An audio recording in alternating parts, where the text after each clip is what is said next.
Hey guys, how's it going? It's November 26th, I believe. It's Sunday after Thanksgiving, so whatever day that is. But we made some pretty good progress on the 295 today.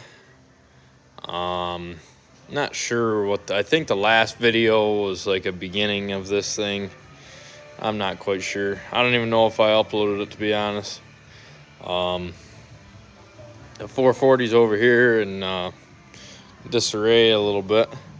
Had to rip it apart to build the 295. My chassis or my bulkhead plates and whatnot. I took those off and I set them on my aluminum sheet, and I traced it all out, put all the holes in there, so everything should be the same. Yesterday I made all my framework here, all this stuff here for the lube tank and the running board. There's all those mounts, and then just like the 440, I'll bolt this all in, bolt this in here, and then I was thinking of adding a chunk of rod to this here, my footrest, and then it would tie. Once I bolt it all in there, it'll tie the whole thing together, from here all the way around. So I was thinking, obviously there's some flex and stuff. I mean, it's never gonna be just, I don't know what you could do to make it rock freaking solid other than add a shit ton of weight. I mean, if you made all this out of steel, I'm sure it wouldn't flex, it wouldn't do anything. But we just can't have that. I think I already added enough weight as it is, more weight than I really wanted to, with all this shit here and the new braces and whatnot, but it should make everything 10 times stronger. So this is the old 295 chassis. It's pretty wore out. I don't know if I got this in the last video or not, but I took the skid out, and the only thing holding this on was the bolt.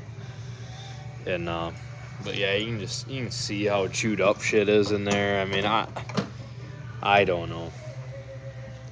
This ain't even 1/8 inch, so it was just time for some new shit, some upgrades and whatnot. Side seat mounts ripping through the tunnel. I should have put a big piece of steel or something back there to brace it. Motor mount holes are worn out. This one's that one's agged out. This one's just way too big around. That one's good at least. Just shit was tired. I mean, it really was. Like I said before, this thing was its 3rd year, and I was never easy on them. So, but yeah, got to take the fuel tank off yet. The pumps, fuel and lube pump, got to come off. This has got to come off for my electronics. Belt guard, I got to mount up on there. My torque stop's got to go on. Tail light, and I believe that'll be it off of this. So side seat's gonna stay on here. Footrest here is gonna stay on. All my aluminum bracing and shit's gonna stay on these. So the 440's over here. But yeah, the 440 I think is done, other than just painting it up, and cleaning shit up. But 295, like I said, I just got to mount up the belt guard.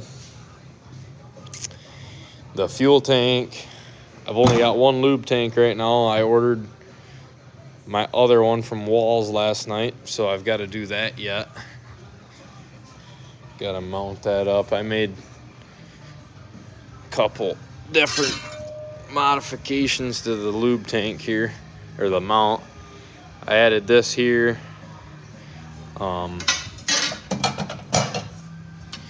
You have another anchor point down there, and then down there I added one.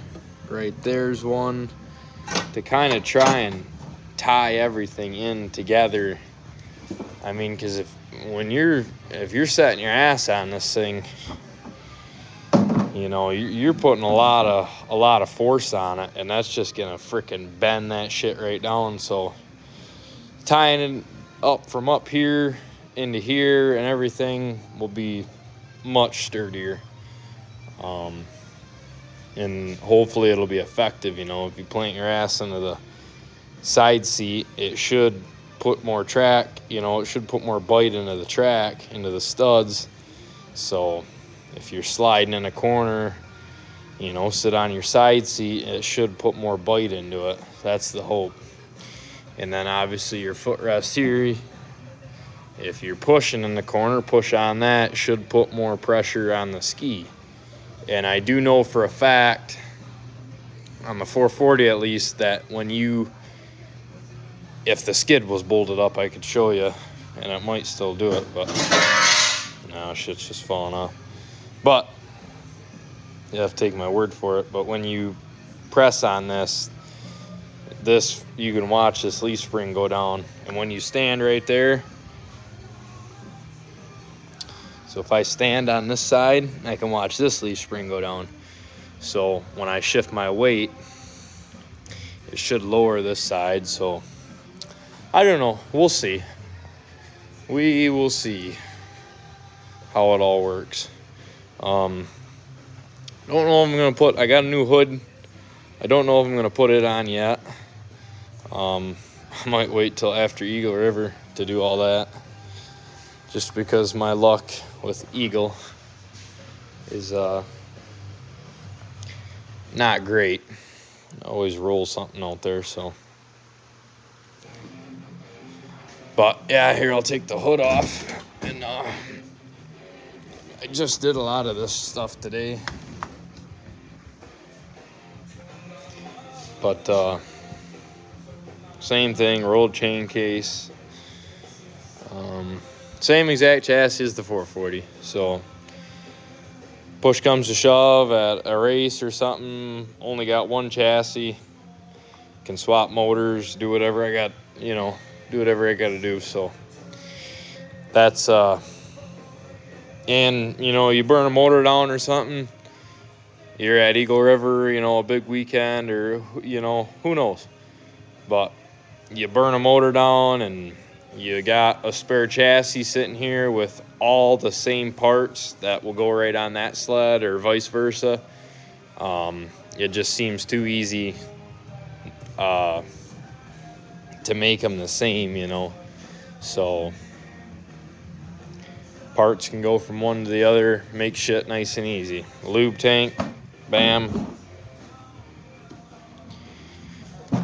bam. I mean, fits just perfect. So, but yeah, I've got to throw a clutch on this motor and put this belt guard in here. Got some door hinges. Probably just weld a door hinge on there, and then I'll rivet one here, or I'll figure it out somehow. Hopefully it fucking fits. But yeah, either way, a little update on what's going on around here. So I'll try to keep you guys updated when I get them painted and whatnot, and we'll go from there. But appreciate you guys watching. Have a good night.